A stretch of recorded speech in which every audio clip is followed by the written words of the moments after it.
Ya, entonces vamos a leer la palabra del Señor. Entonces ahí en Primera de Samuel, capítulo 16, del versículo 1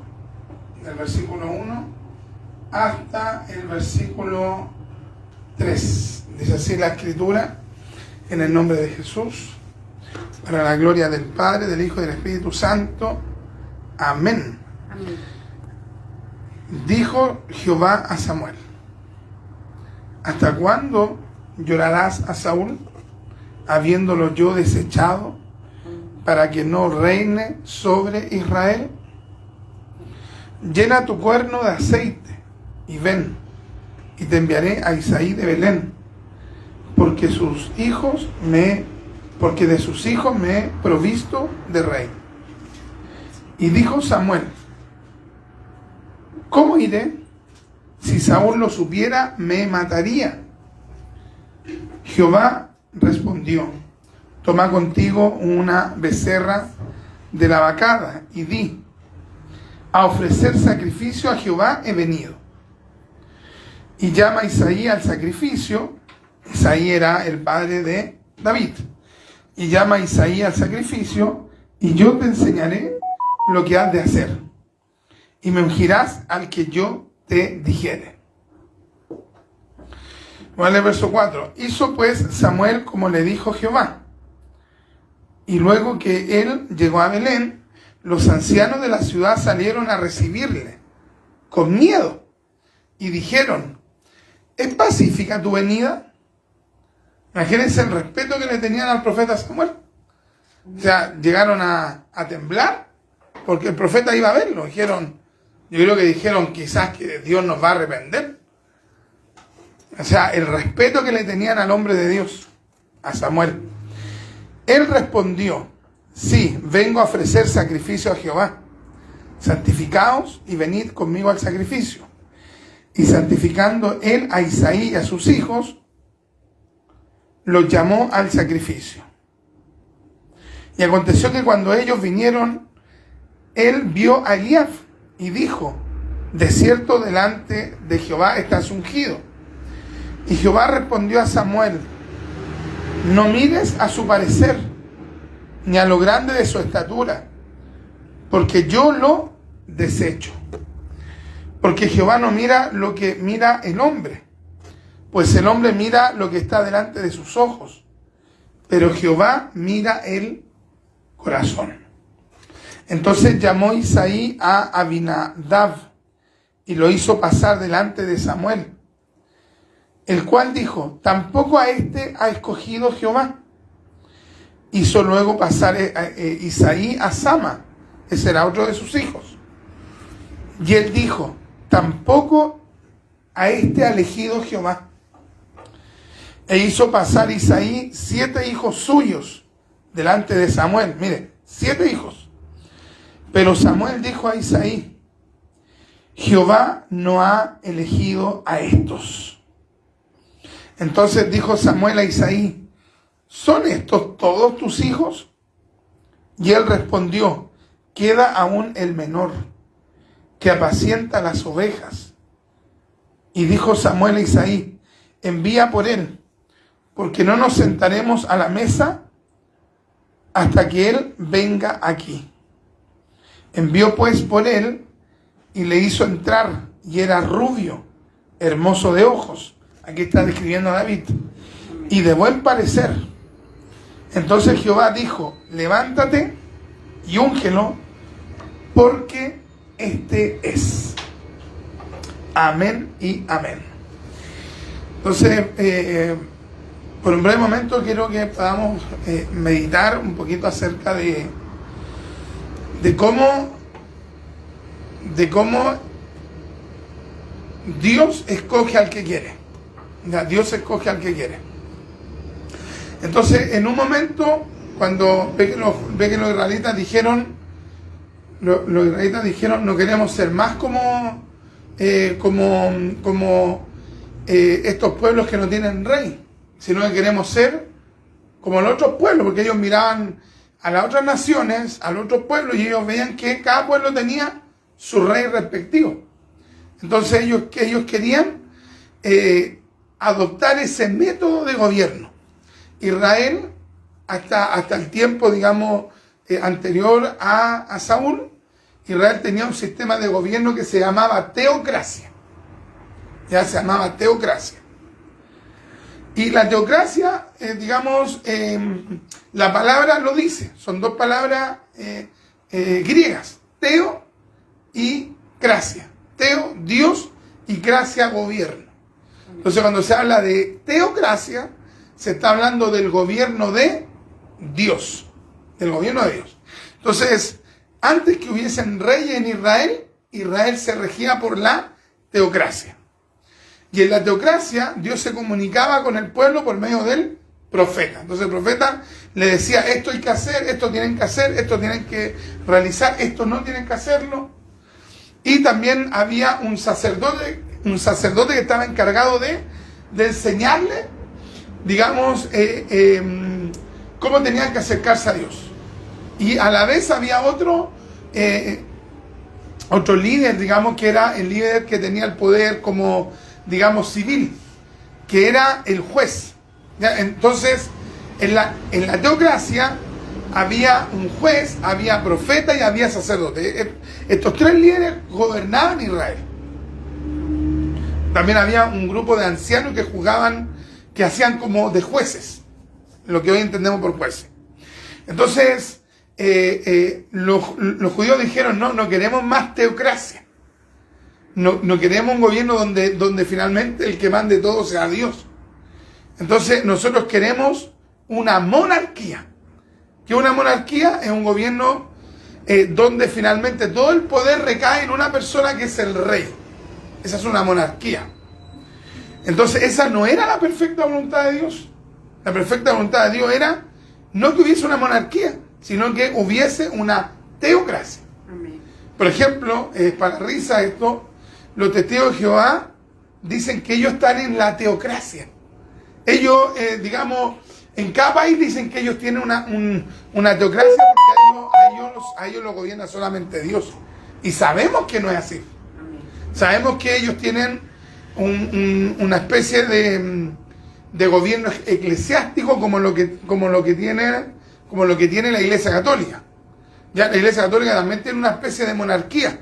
Porque ustedes saben que el rey de la Iglesia Católica es el Papa. No sé si saben eso. No solamente es el sumo sacerdote de ellos, sino que es el rey de la Iglesia Católica.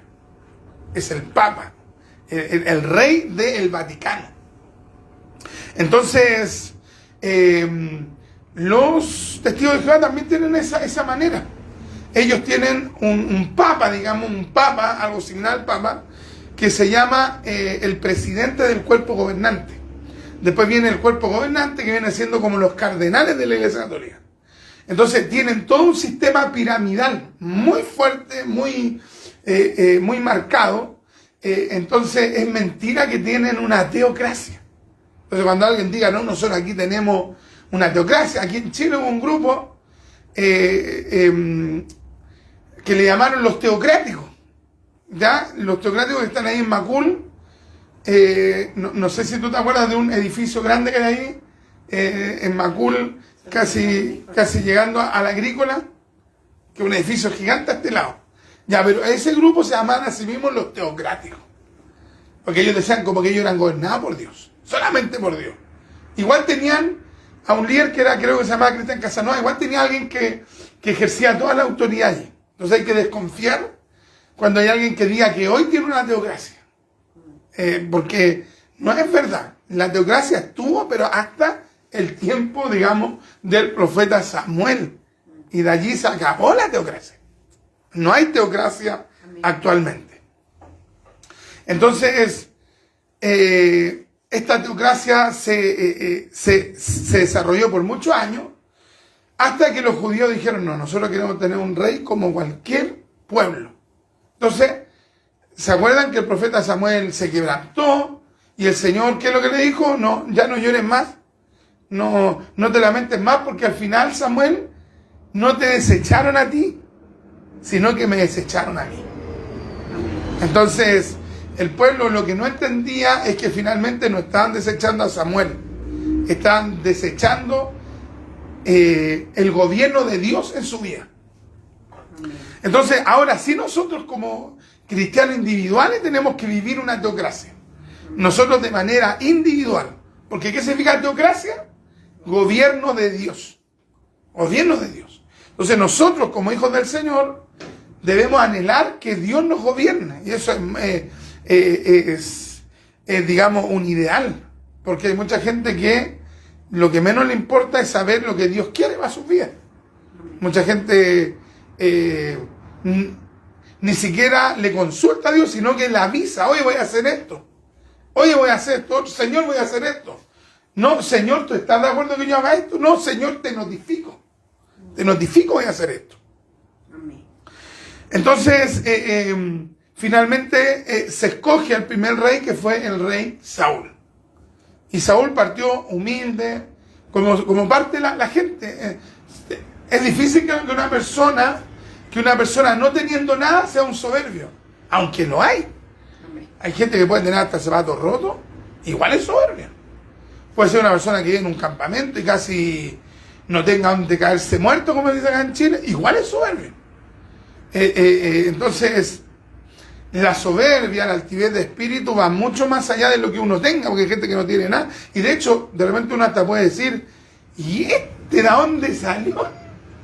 Aquí en Chile se usa el término de ¿y este piojo resucitado? Ya a lo mejor si alguien llega a escuchar este audio de otro país, va a decir: ¿qué es un piojo resucitado? Un piojo resucitado implica una persona que digamos, es así, no sé, de muy baja condición económica, social, pero que se cree lo máximo. Se cree lo máximo. Amén. Entonces, por lo general, la persona cuando comienza humilde. La persona que tiene un pequeño emprendimiento, cuando comienza, es súper, no sé, es súper simpático con el entorno. El tema es cuando esa persona ya pues tiene casa, tiene auto, tiene economía, tiene empresa, tiene emprendimiento, tiene estudios profesionales. Hay personas que de repente de la nada llegan a tener algo y esa persona pues no es capaz de ir a la población a donde nació. Porque le da vergüenza, porque le va a picar el cuerpo, porque le va a dar sarna. Estoy diciendo de manera, digamos, sarcástica. Porque hay gente que no quiere tener ningún contacto con su pasado cuando eran pobres. Sienten un rechazo total por eso. Entonces, la mayoría de las personas que parten con poco en sus primeros periodos son humildes. Gente que realmente era muy ignorante, de repente es culta, y de repente se halla con unos estudios, se halla con una licenciatura, con un magíster, con un doctorado.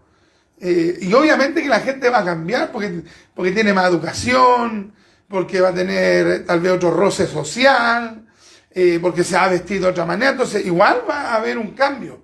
El tema es que se da un cambio en otro ámbito, en el ámbito emocional.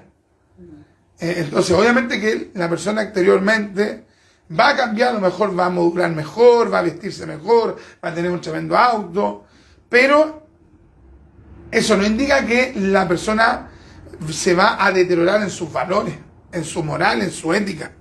Amén. Entonces, Samuel unge a Saúl y Saúl parte, pero parte extraordinario. Parte con una tremenda humildad. Dice aquí la escritura en 1 Samuel capítulo 15, versículo 17. 1 Samuel capítulo 15, versículo 17 dice: y dijo Samuel: aunque eras pequeño en tus propios ojos, no has sido hecho jefe de las tribus de Israel, y Jehová te ha ungido por rey sobre Israel.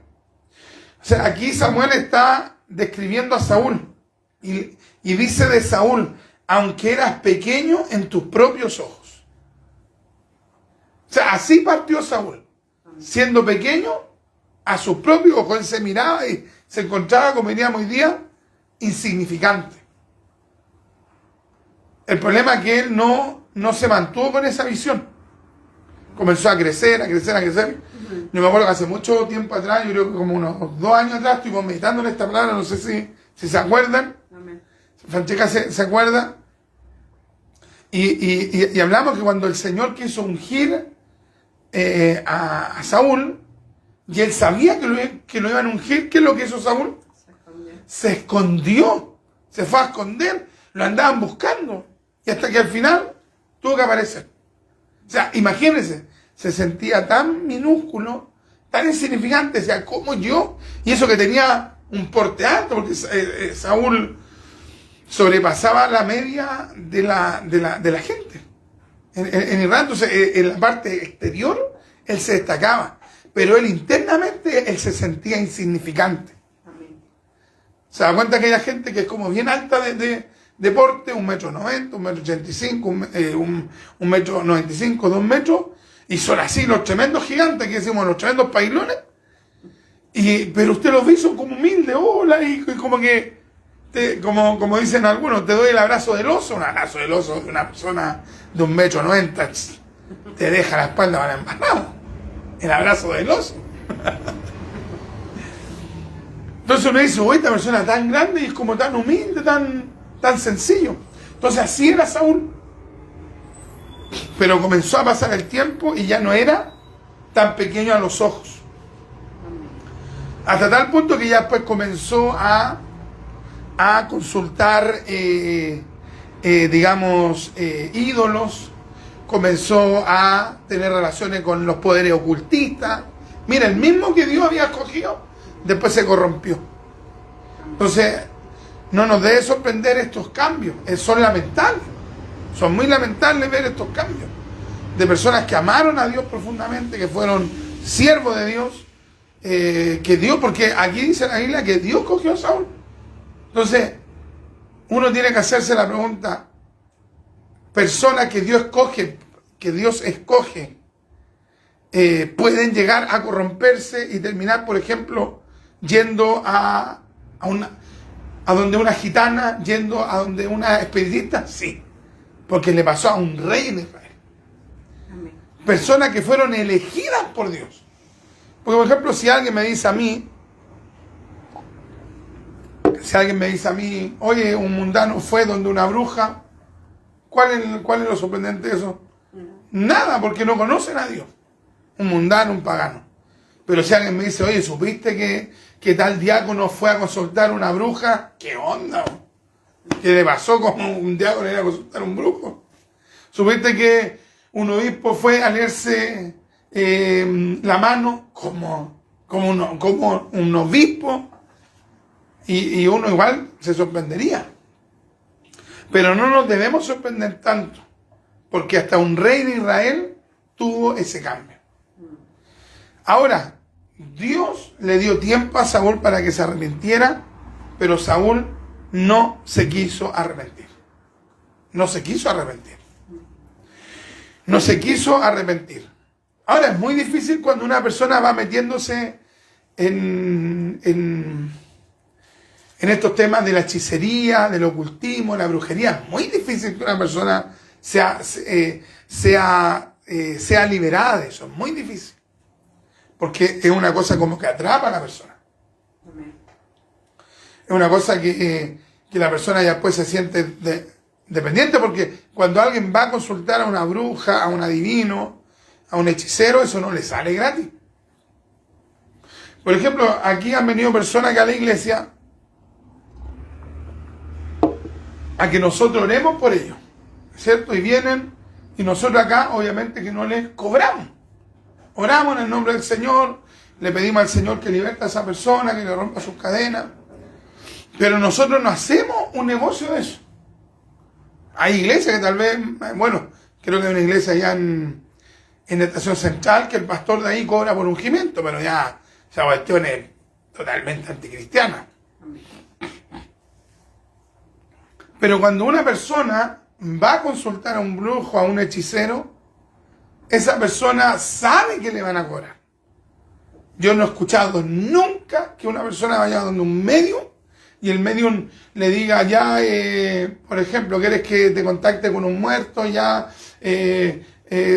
hizo todo el show, hizo todo el falseo, y que después el medium le diga, ya, bueno, fortaleza, que te vaya bien. Nunca, sino que ya hice el trabajo. ¿Tú sabes cuánto es? Pues ponle por las 50 lucas. Porque eso sale plata. Amén. Entonces es algo increíble. ¿Cómo una persona puede estar pagando para tener contacto con las tinieblas? Es una cosa pero impresionante.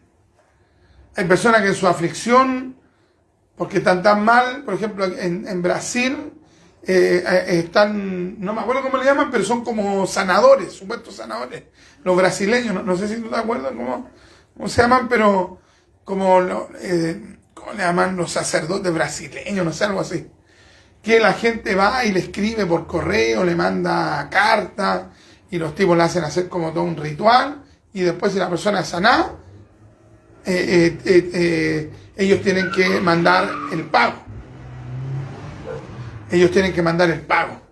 Entonces todo esto que tiene que ver con sanidades, con liberaciones, sin Dios, eso siempre es plata. Amén. Nadie va a hacer nada gratis, y menos los mundanos. Entonces Saúl tuvo que pagar para que una pitonisa, digamos, esto es más adelante, unos capítulos más adelante, porque Saúl ya estaba mal en el capítulo 15. Pero el que está mal, cuando no se quiere volver a Dios, ¿qué es lo que pasa con esa persona? Comienza a ahondar su ruina. Comienza a apartarse más de Dios esa persona. Entonces, más adelante Saúl se va hundiendo más. Y ya Samuel había muerto. Y el que lo que hizo, le pagó a una bruja.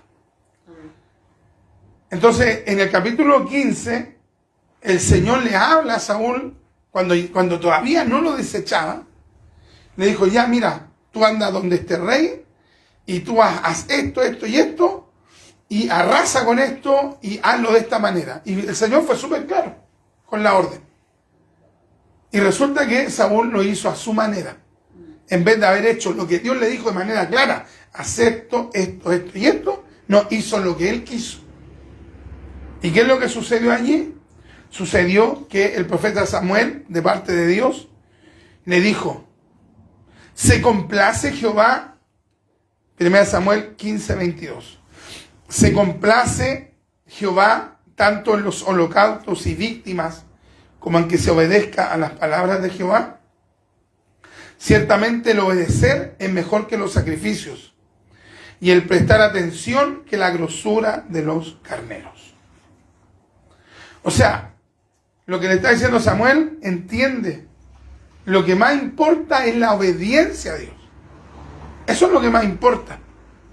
No importa tanto en todos los sacrificios que tú hagas, porque si tú sacrificas, si tú traes los mejores animales, pero tú haces lo que quieres con tu vida, todo lo que tú le estás entregando a Dios no tiene ningún valor. No sé si me puedes leer ahí, Francesca, ese pasaje de 1 Samuel, capítulo 15, versículo 22. Versículo 22. Toma, ahí está para que lo veas. Me dice, versículo 22. Pero Samuel respondió, ¿qué es lo que más le agrada al Señor?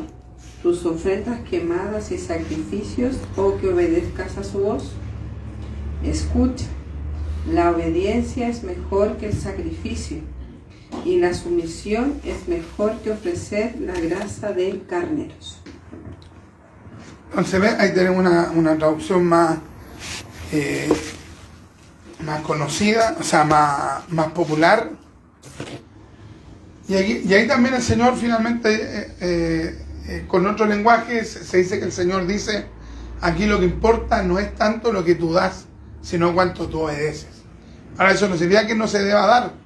No, hay que dar, hay que bendecir la obra de Dios.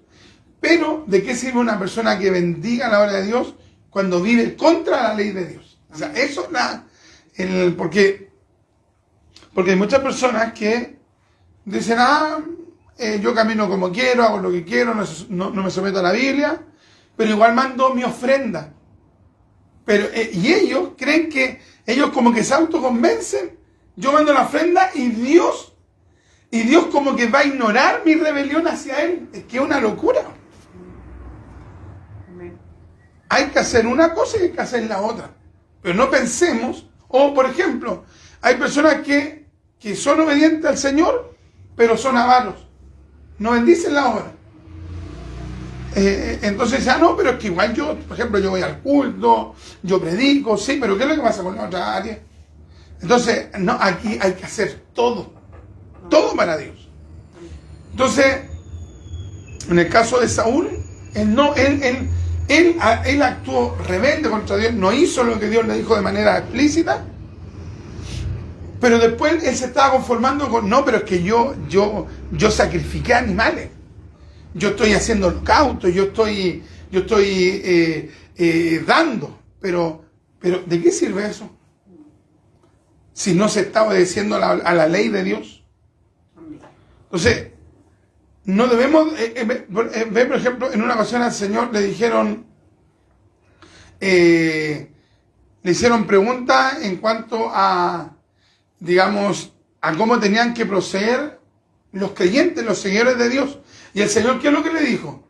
Es necesario hacer esto sin dejar de hacer lo otro. O sea, porque algunos decían, no, yo hago, por ejemplo, A, y otros decían, yo hago B. Y el Señor le dijo, no, es que ustedes tienen que hacer A y B. O sea, no es una cosa optativa. Entonces, finalmente, la rebelión de Saúl le costó carísima. Le costó cara. Dice, entonces Saúl dijo a Samuel, yo he pecado. Entonces Saúl dijo a Samuel, yo he pecado, pues he quebrantado el mandamiento de Jehová y tus palabras, porque temí al pueblo y consentí a la voz de ellos. Perdona pues ahora mi pecado. Pero ve, él dijo eso, porque hay gente que puede decir cosas, pero no necesariamente siente eso. De repente hay gente que va y actúa mal y dice, por ejemplo, dice, hermano, perdóneme. Y en el tono de voz no hay una relación con lo que se supone que están diciendo. Porque el Señor le digo, perdóneme. Esa es la misma consecuencia. Es diferente decir, perdóneme. Hay todo como una caracterización, porque se condice lo que se está diciendo con el lenguaje corporal. Entonces, como que Saúl está haciendo como el show. Yo pequé, yo aquí allá, pero al final el hombre no está arrepentido. Y miren cómo le dice Saúl a Samuel, perdona pues ahora mi pecado y vuelve conmigo para que adore a Jehová. ¿Qué tendría que haber hecho Saúl en ese momento? Tendría que haberle dicho a Samuel, perdona mi pecado.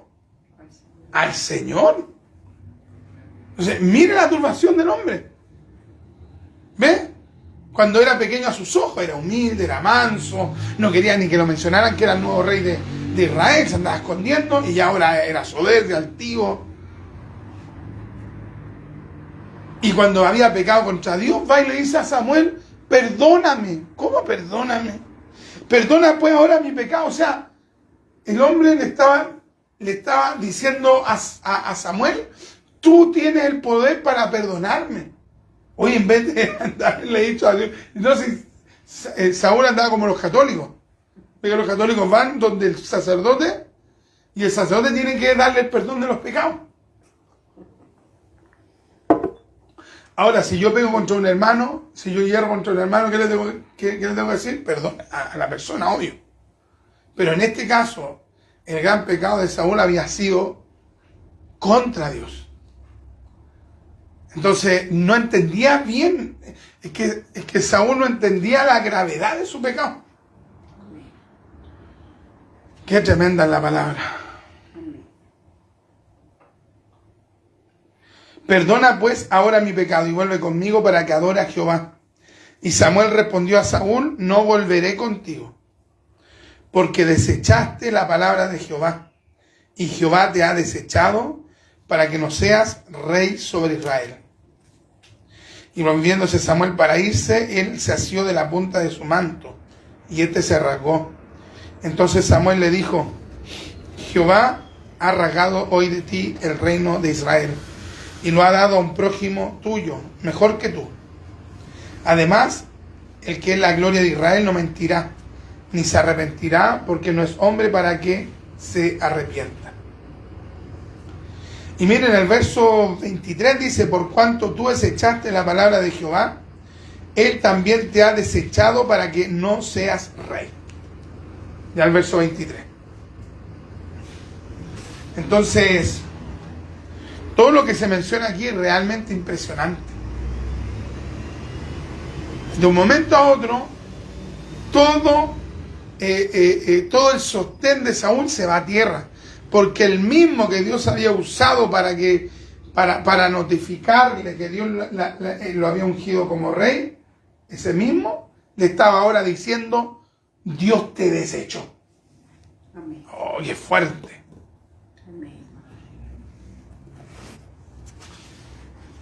Por ejemplo, si el presidente de nosotros ahora, lamentablemente el presidente de Chile, que para nosotros no es ni una gracia, nosotros no estamos diciendo que bendición, que Boric salió presidente. Estoy contento, me levanto en la mañana y digo, voy a ir a trabajar porque tengo una felicidad, porque ganó Boric. Uno dice, ganó Boric. ¿Qué vamos a hacer? Pues tengo que levantarme a trabajar. Ojalá que este tipo no destruya el país.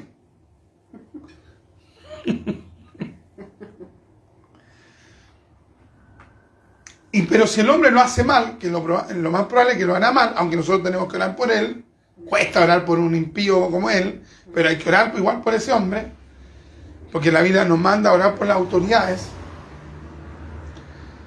Pero si él tiene un mal gobierno, aunque yo quiera desecharlo como presidente, él va a seguir siendo presidente. Porque yo no tengo el poder para decirle, ¿sabes qué, Gabriel Boric? Mañana no podía echar a la moneda. Chao. Alguien tal vez diga, me gustaría tener esa autoridad de ponerme en la moneda y decirle, usted no puede entrar, no es bienvenido. Chao.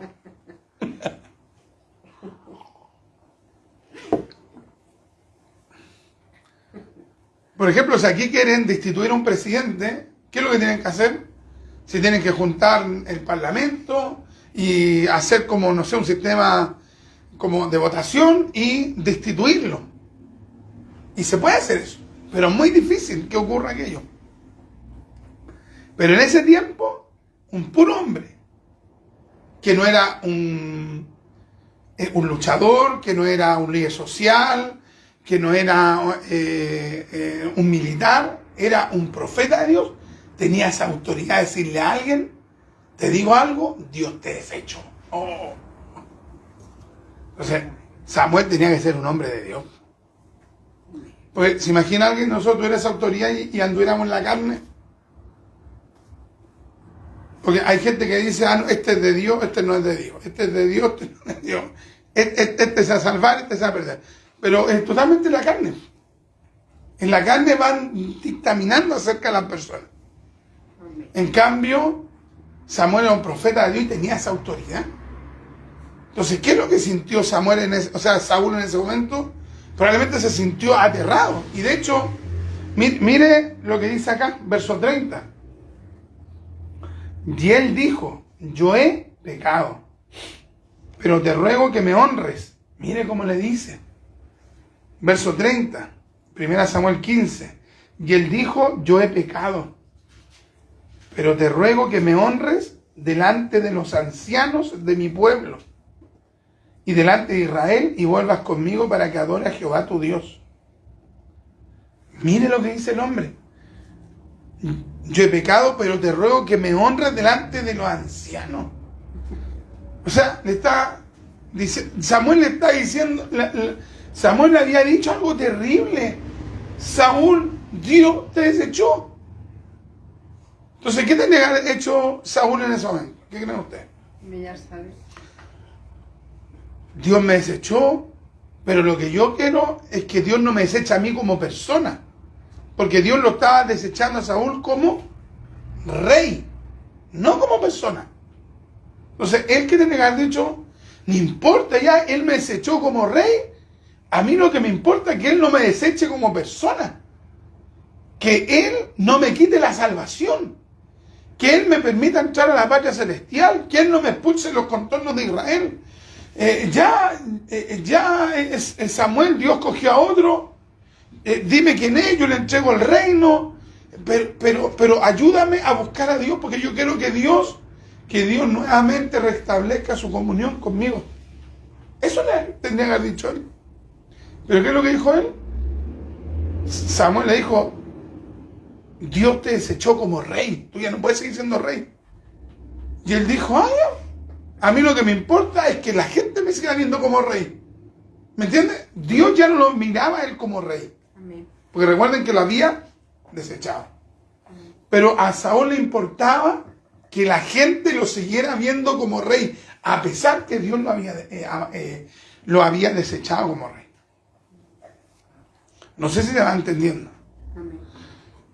O sea, a Saúl le importaba más cómo lo veía la gente a cómo Dios lo veía. Amén. Entonces, el que ama a Dios, obviamente que le va a importar lo que la gente diga, porque para nadie sería cómodo que uno fuera caminando así y de repente dijera, mira, ahí va el sinvergüenza. Uno diría, ¿qué onda? A uno le importa. Amén. Que le digan, oye, ahí va el cuentero. Entonces, igual importa lo que diga la gente, pero a uno, como cristiano, lo que más le importa es lo que dice Dios. Amén. Lo que Dios piensa de uno. Pero la condición de Saúl era muy nefasta. Entonces él vio que Dios lo había dejado, pero él dijo, que Dios lo había desechado, pero él dijo, bueno, a mí lo que me importa es saber qué es lo que dice el pueblo. Si Dios ya no me ve como rey, no importa, con tal que ellos me vean como su rey. Amén. Entonces, en nosotros debe estar la prioridad de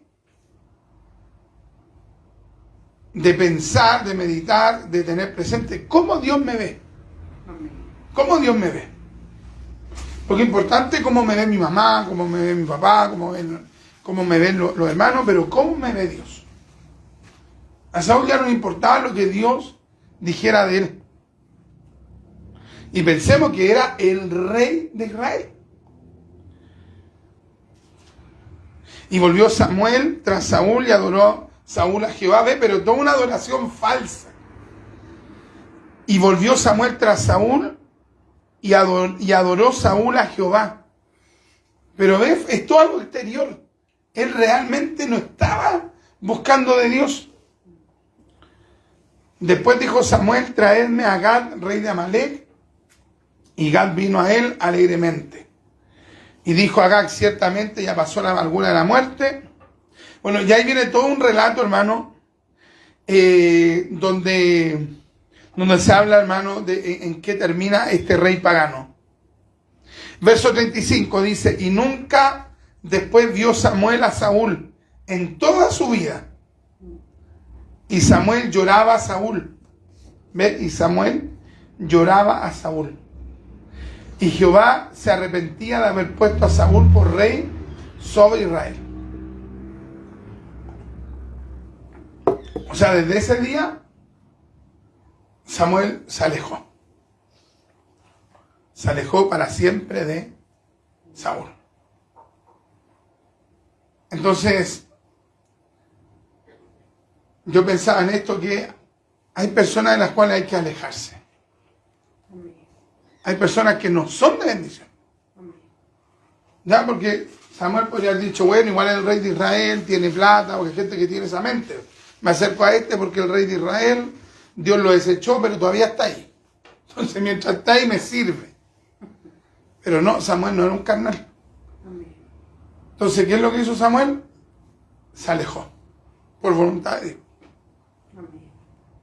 Porque uno ¿qué va a hacer con gente que se revela contra Dios? Claro, uno puede ir a verlo, hermano, vuélvase al Señor, hermano, usted está mal espiritualmente. Hermanito, usted no quiere buscar de Dios. hermana, queremos orar por usted para que usted se vuelva al Señor con toda el alma. Obvio, uno tiene que hacer ese proceso. Pero cuando ya la persona no quiere y persistentemente demuestra que no quiere buscar a Dios, ¿qué es lo que hay que hacer? Alejarse. Porque esa persona, si no respeta a Dios, ¿te va a respetar a ti? No. Entonces quiero que podamos leer ese pasaje. 1 Samuel capítulo 15, versículo 35. Amén. Dice, Samuel nunca más volvió a ver a Saúl, pero lloraba por él constantemente. Y el Señor se lamentó de haber hecho a Saúl rey de Israel. Qué tremenda es la palabra. Entonces, Samuel se alejó de Saúl, no compartió más con Saúl, pero ¿qué es lo que hizo Samuel? Igual Samuel se quebrantó, oraba por él, clamaba, intercedía. Y es por eso el capítulo 16, verso 1 parte diciendo, dijo Jehová a Samuel, ¿hasta cuándo llorarás a Saúl, habiéndolo yo desechado para que no reine sobre Israel? Llena tu cuerno de aceite y ven, te enviaré a Isaí de Belén, porque de sus hijos me he provisto rey. Entonces, hay un momento para llorar por la gente que se aparta de Dios. Hay un momento de quebrantarse por la gente que no quiere buscar a Dios. Hay que llorar por ellos. Hay que interceder. Pero hay un momento en el cual Dios te va a decir, si esa persona ya no quiere volverse a Dios, ¿qué es lo que te va a decir el Señor? Ya no llores más por esa persona. No quiere entender. Pero uno realmente quiere mostrarse más amoroso que Dios. Y Dios llega a un momento que claro, hay algunos que son duros, que nunca han votado una lágrima por nadie, nunca han intercedido por nadie, y dicen, no, yo ya lo ignoro para siempre. No, uno tiene que levantarse. Si hay algún hermano que se ha apartado de Dios, hay que orar por él, hay que visitarlo, hay que interceder por él. Pero si ya la persona persiste en su rebelión, en algún momento tal vez Dios te diga, no lo vaya a ver más. No quiere entender. No quiere volverse a mí. Y eso también puede suceder. Entonces hay personas que realmente te dicen, hermano, ore por mí. Y ellos no oran, ellos no claman, ellos no van a la iglesia. Hermano, téngame en la oración, porfa, hermano. No tienen ningún tipo de compromiso con Dios, pero quieren que tú ores lo que ellos jamás van a orar por ellos mismos.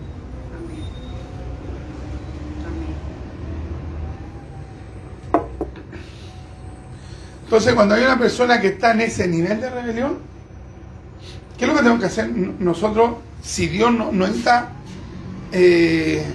allá, entregárselo solamente a Dios, hay que hacerlo. Porque ya la persona no quiere entender. Entonces es fuerte cuando Dios dice, ya esta persona yo ya la deseché. Ahora el problema de Saúl, que él confundió que Dios lo desechó, que Dios lo desechara como rey, a que él lo desechara como persona. Dios no desechó a Saúl como persona. Si Saúl se hubiera arrepentido de verdad de su iniquidad, probablemente nunca hubiese recibido el reino. ¿Me entiendes? Nuevamente. Pero sí se hubiera restaurado espiritualmente. Pero hay gente que no le importa eso. Lo que le importa es el reino. El reino, entiéndase en un lenguaje popular de ahora, honra. Hay gente que le importa el pastorado, el diaconado, la honra de estar en televisión, en radio. Si están mal con Dios, para ellos no les vale ni les viene. Lo que le importa es no perder eso. Entonces, ese es Saúl. Saúl es el que le importó más la honra que el Dios que le había dado la honra. ¡Qué tremendo! Entonces, nosotros debemos anhelar el ser instrumentos del Señor. Los hermanos que están ahí conectados en línea deben anhelar el ser instrumento de Dios. Hay gente que se habitúa a, como decimos acá en Chile, a calentar una banca. No quieren hacer nada por la obra de Dios. Pero nosotros no podemos amar más la honra que al Dios que nos dio la honra. Eso no puede ser. Amén. La persona tiene que ser profundamente sincero. Hoy estoy mal con Dios, no estoy buscando bien a Dios. Y Señor, perdóneme porque yo no me estoy consagrando. Y si de repente te sacan de la honra, amén. Me sacaron de la honra, pero no he perdido mi salvación. Así que yo busco a Dios. No hay gente que puede estar muy mal con Dios, igual coordina, igual predica, igual va hacia evangelismo y saben que están mal con Dios, saben que están en un profundo estado de rebelión. Pero lo que a ellos les importa es la honra, no el Dios que da la honra, no el pensar qué es lo que dice Dios con respecto a su persona. Entonces, a lo que nosotros tenemos que aspirar es, naturalmente, que si Dios nos honra, el valorar su honra. ¿Qué es lo que hizo Saúl? No valoró lo que Dios le dio. A Saúl le importó el sacar provecho de la honra de Dios, pero no el decir, increíble, yo andaba apacentando burros, asnos, y mira, ahora Dios me tiene gobernando a su pueblo, la media honra, Señor, no lo merezco.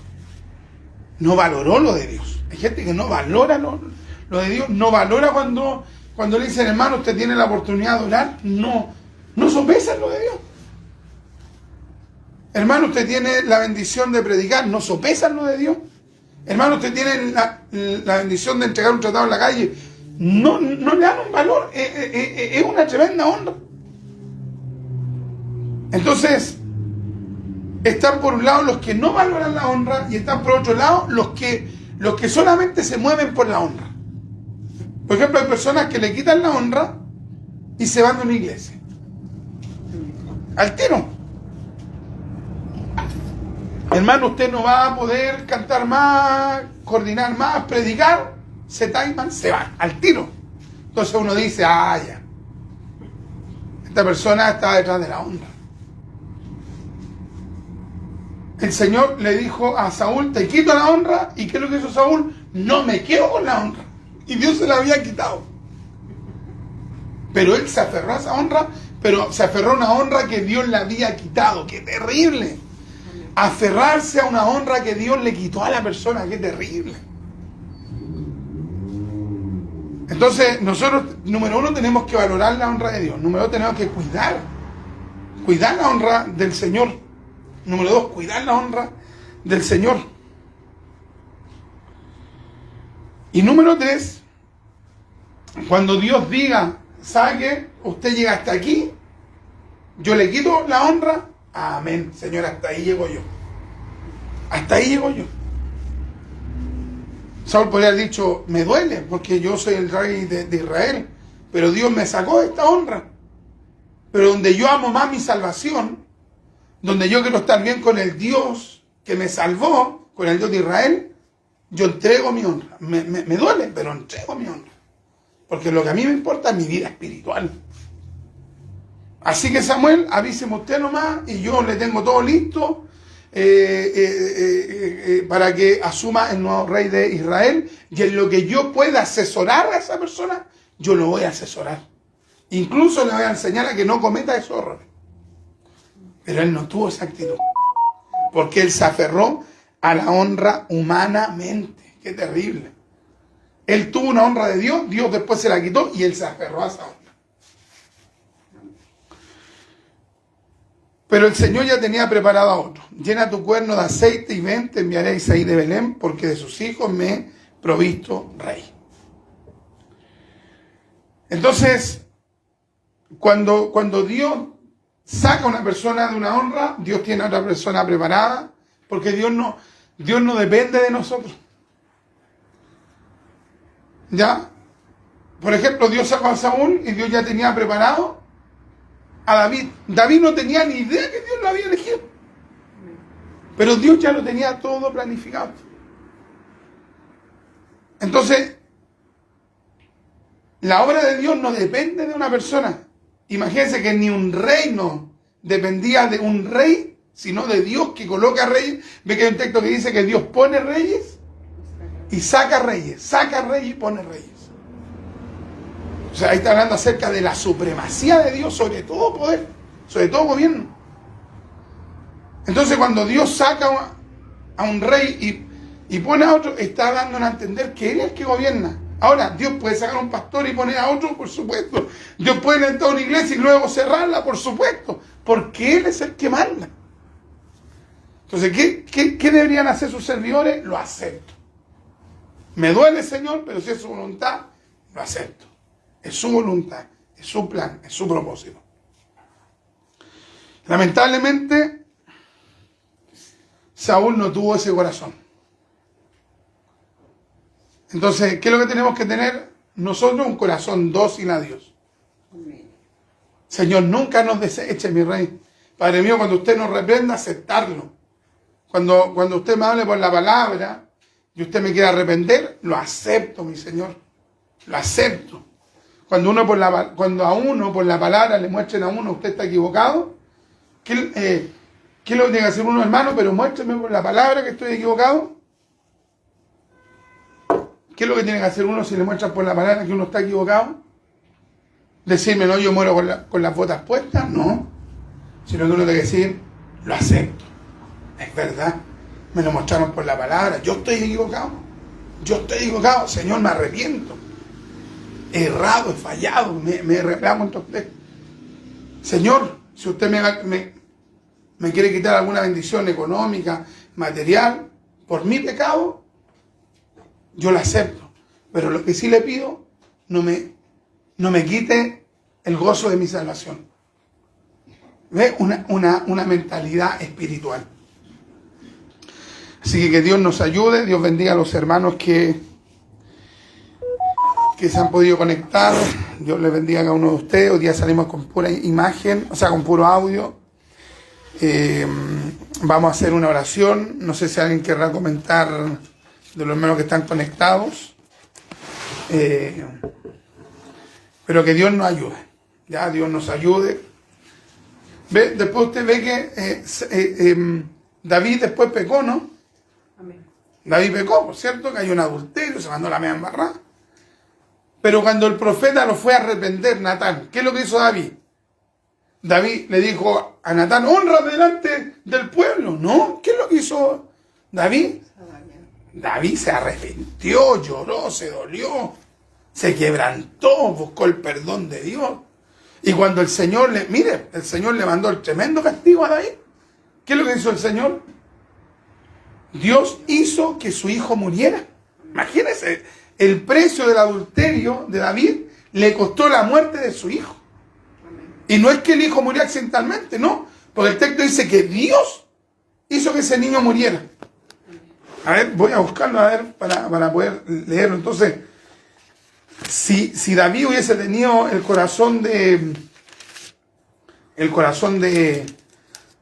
o el sentir de Saúl, ¿qué le hubiera hecho David? Hubiera mandado a matar a Natán. Pero no, David se arrepintió. David creo que es segunda de Samuel, capítulo, a ver, aquí lo voy a buscar, segunda de Samuel, capítulo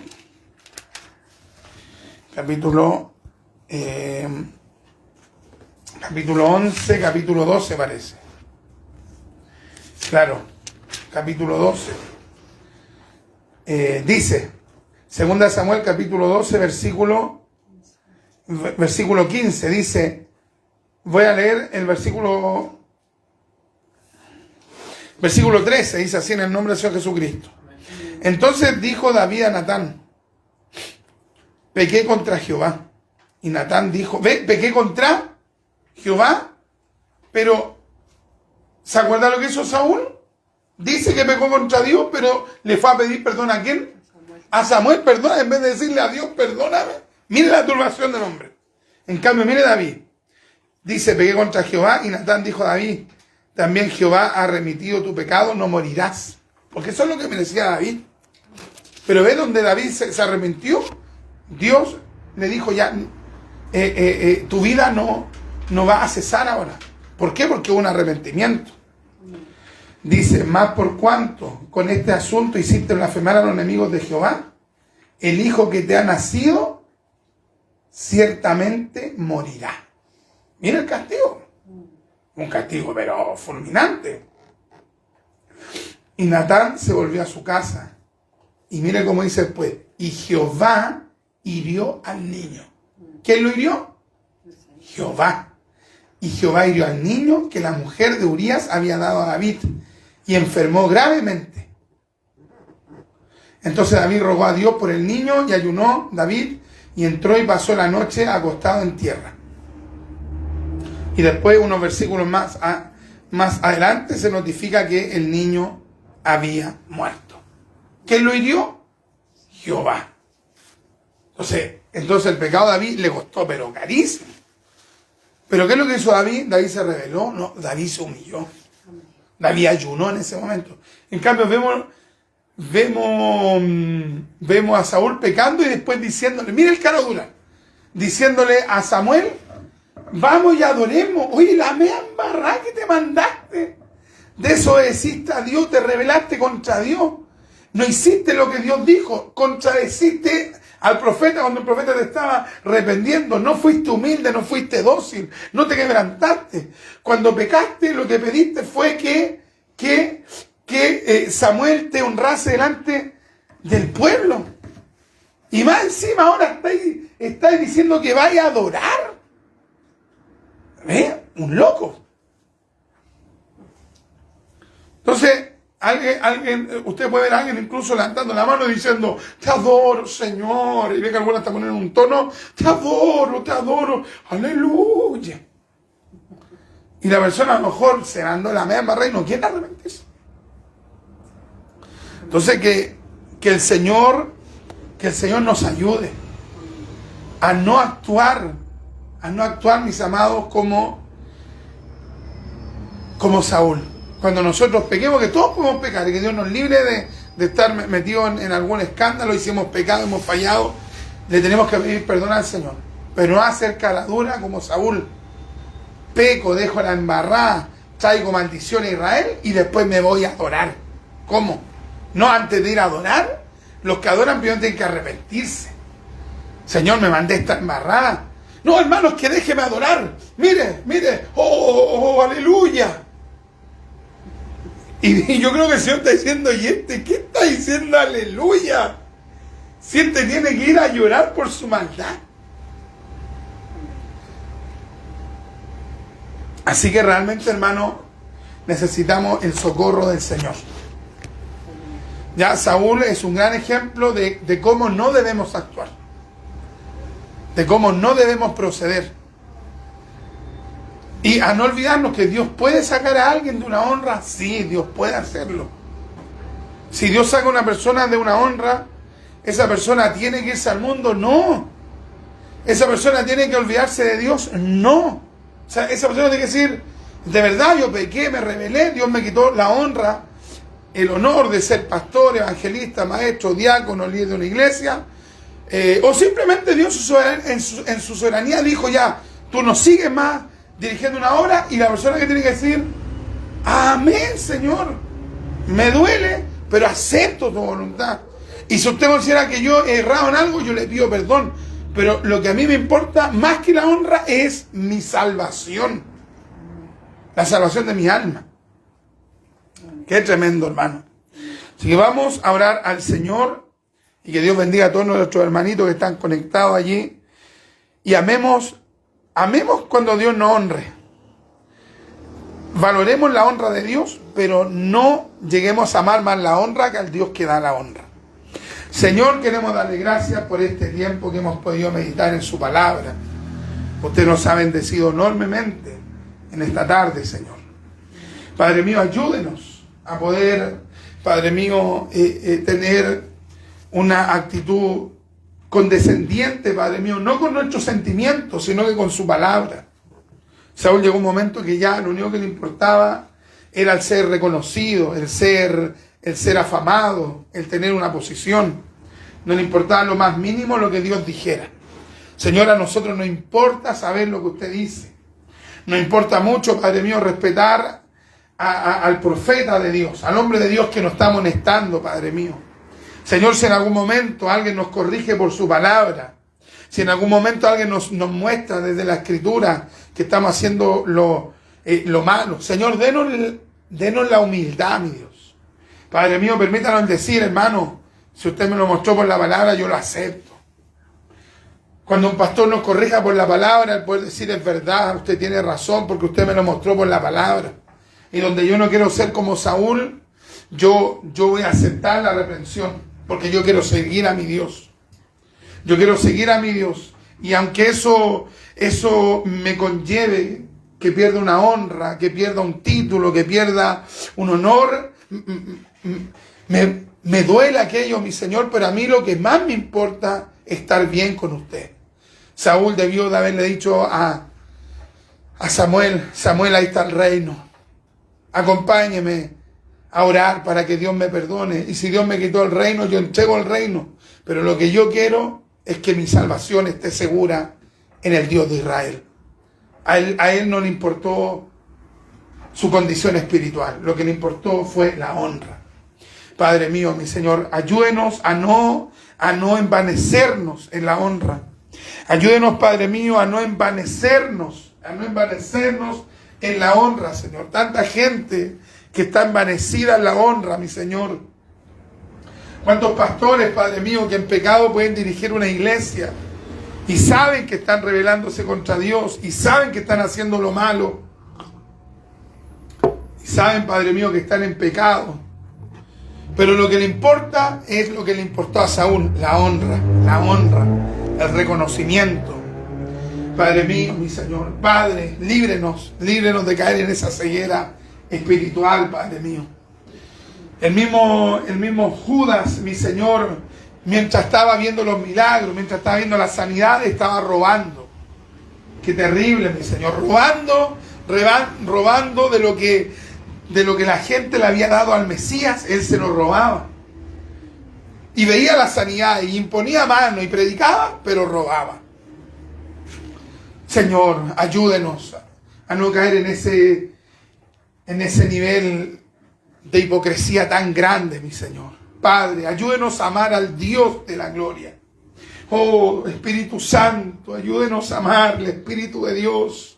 Espíritu de Dios, perdone nuestras rebeliones, perdone nuestras iniquidades, perdone nuestras faltas, perdone nuestra hipocresía, perdone, Padre mío, porque muchas veces hemos puesto en las miras, en los honores de los hombres más que en el Dios que nos ha llamado. Gracias por esta su palabra. Bendiga a sus servidores, bendiga a mis amados hermanos, Padre mío. Señor, y nunca nos deseche, mi Dios, nunca nos deseche, nunca nos deseche. Qué hermoso cuando David dijo, ¿a dónde me iré de tu espíritu y a dónde huiré de tu presencia? Porque David sabía que Dios estaba con él. Señor, sabemos que usted está con nosotros. Padre mío, Señor, ayúdenos a poder amarle como usted nos ama. A servirle como usted, Padre mío, merece ser servido, mi Dios eterno. Aleluya. Muchas gracias, mi Dios. Muchas gracias, mi Dios amado. Le adoramos, le alabamos, le glorificamos. Oramos por los hermanos, Padre mío, que se reúnen con nosotros. Padre mío, que perseveran junto a nosotros. Padre mío, ayúdelos. Que nunca caigan en ese nivel, Padre mío, de turbación. Que estén pensando más en la honra, en el reconocimiento, en la fama, que en el Dios que da todas las cosas. Padre mío, ayuda a mis hermanos a poder poner la mirada en Cristo, solamente en Cristo, puestos los ojos en Jesús, en el autor y consumador de la fe. Bendiga a su pueblo, también bendiga a mis hermanos que se han conectado allí. Padre mío, ayúdenos. Mi Señor, si alguno de ellos está mal espiritualmente, si alguna de ellas está mal espiritualmente, ayúdeles. Ayúdeles, Padre mío. No permita que sean sumergidos en la tibieza, en la indiferencia, en la dureza de corazón. No lo permita, mi Dios. Ayuda a sus hijos. Ayúdenos. Nosotros dependemos de usted, mi Dios. Nosotros le amamos profundamente, Padre. Ayúdenos a no apartarnos de usted, mi Señor. Muchas gracias, mi Dios, por su palabra, por este estudio de su palabra, esta reflexión de la Escritura. En el nombre de Jesús. Amén, amén y amén. Damos la gloria al Señor. Gloria a Dios. Gloria, gloria, gloria, gloria, gloria, gloria. Gloria a Dios, gloria a Dios, gloria a Dios. Para siempre. Un saludo para nuestro hermano Juan, que nos dice gloria a Dios. Dios le bendiga. Familia Riquelme, gracias. Gracias, mi amado en Cristo. Nuestro hermano ahí, Juan, nos dice amén. Amén. Y nos dice, está sin imagen. Sí, es puro audio nomás que dejamos hoy día, puro audio. No sé si usted puede leer ahora aquí, Francesca, porque ya estoy muy agotado de mi voz. A ver, no voy a leer. Amén. Nuestro hermano Juan nos dice, amén, Señor. Usted nos enseña que estamos con usted por lo que usted significa. Amén. Más allá de honras. Amén. Qué hermoso, aleluya. Dice amén, reconocer nuestro error. Amén, amén. Hermano Carlos Leito nos dice, no se ve. Pero audio. Un saludo al hermanito Carlos Leito en tanto tiempo. Un abrazo en Cristo. Nuestra hermana Alexandra nos dice un abrazo, mi amado hermano.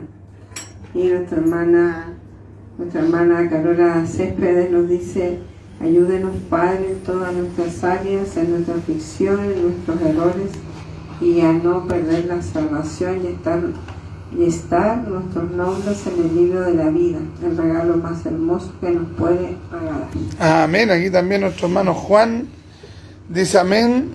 No sé si leíste esto. Amén. Dios lo perdonó. Ahora sí se salió. Ya leo. Dice nuestro hermano Juan, amén. Dios lo perdonó, pero le digo que la espada no se apartará de su casa. Claro. Las consecuencias del pecado, ayúdanos, Señor. Amén. Así que nos despedimos de nuestros hermanos. Que Dios les bendiga. Un abrazo con mucho amor en Cristo. Y que tengan una linda semana para la gloria de Dios.